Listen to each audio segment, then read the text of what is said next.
So it's not that you are toxic, you are behaving with the toxic behavior that yields the results that you want. So logically, you need to understand, right?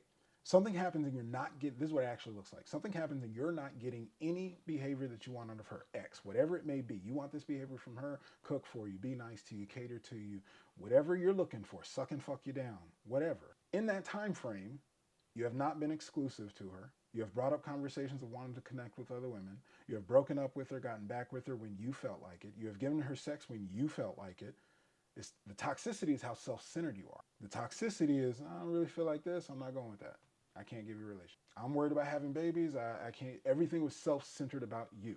You haven't been trying to please her at all, which drives her, and not like an active choice. And I'm not calling you a toxic guy. To look, you're a loving friend, good person, blah, blah, blah. You really have to get past the logic with it.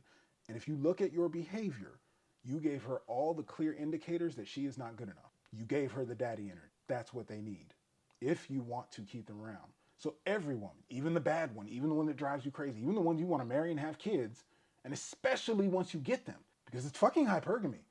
Give them a decade or two of them knowing there's no competition. You there every day. They know what time you get up. They know how much sex you want. They know what you're going to do with sex, what moves you're going to do, what you're going to do after, what kind of food you want, if you're going to cook or not, how you're going to raise the kids, what money you make, what job you.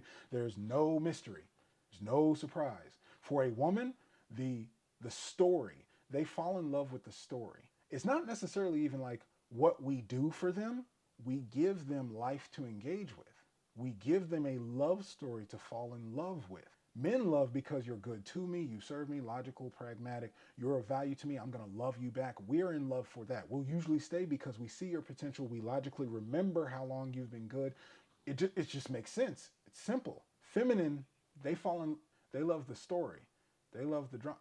Depending on how bad they are, now you have to be aware of like red flags. If the toxicity is she needs you to be fighting with her all the time, y'all need to be arguing. That's not okay. No, that's not the toxicity of the toxicity is she doesn't feel secure. You're so tied into yourself, she doesn't feel securely. Her place is not. She knows she's good with you.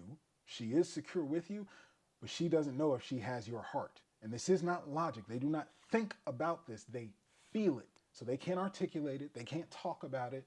You can't calm it down. You can't tell them, oh, you need to know I can be out here getting these bitches. That's the man who ain't got no options, no bitches. That's an empty threat.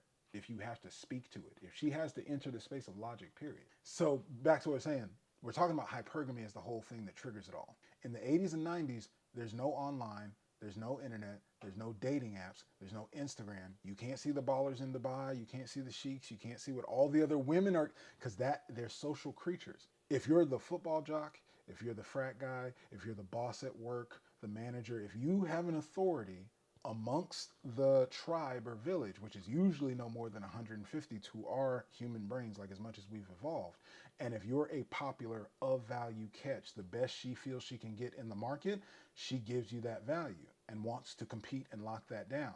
So that lasting 20 or 30 years back then is completely different.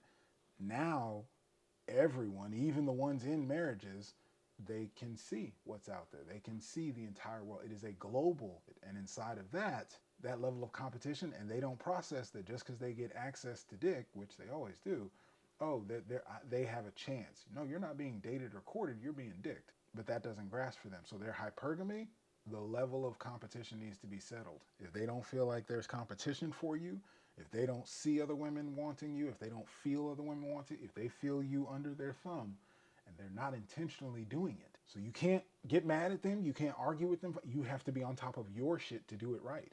Truly,